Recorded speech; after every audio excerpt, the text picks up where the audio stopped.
La gamme que je vais proposer dans cette vidéo est essentielle au développement technique du guitariste, alors soyez bien attentifs.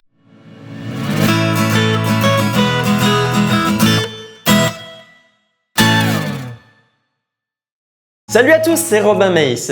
Avant de commencer à apprendre la gamme de Do majeur, j'aimerais premièrement faire un rappel concernant le lexique qu'on retrouve sur une partition de guitare. Voici la gamme de Do majeur sur une octave écrite sur une partition de musique. Vous reconnaissez les 5 lignes de la portée, la clé de sol et les notes.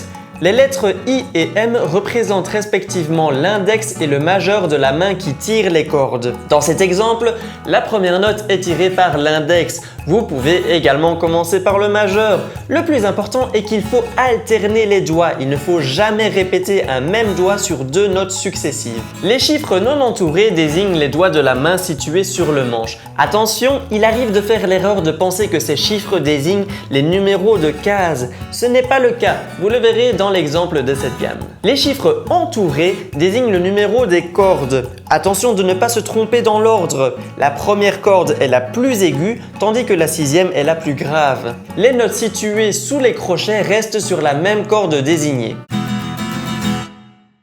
La gamme de Do majeur se joue en deuxième position. Vous devez donc placer la main sur le manche de manière à ce que le premier doigt soit en face de la deuxième case. En deuxième position, le premier doigt s'occupe de la deuxième case, le deuxième doigt de la troisième case, le troisième doigt de la quatrième case et le quatrième doigt de la cinquième case.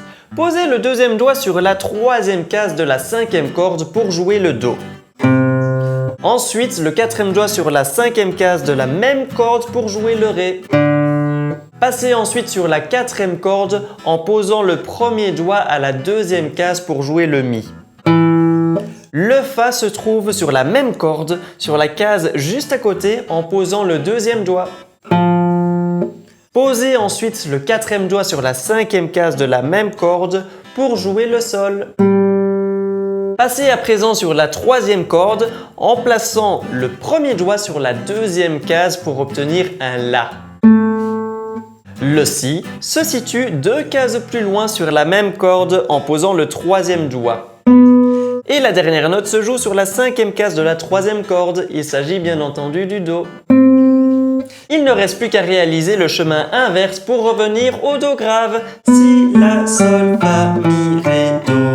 Si vous oubliez l'endroit où se situent certaines notes, servez-vous de la partition et du lexique utilisé. Répétez plusieurs fois et maîtrisez cette gamme car nous nous exercerons dessus en la variant et en ajoutant des difficultés pour se challenger. N'oubliez pas le petit pouce en l'air si ça vous a plu et l'abonnement si vous désirez suivre le contenu pédagogique de la chaîne. Encore merci pour votre soutien et on se voit dans une prochaine vidéo.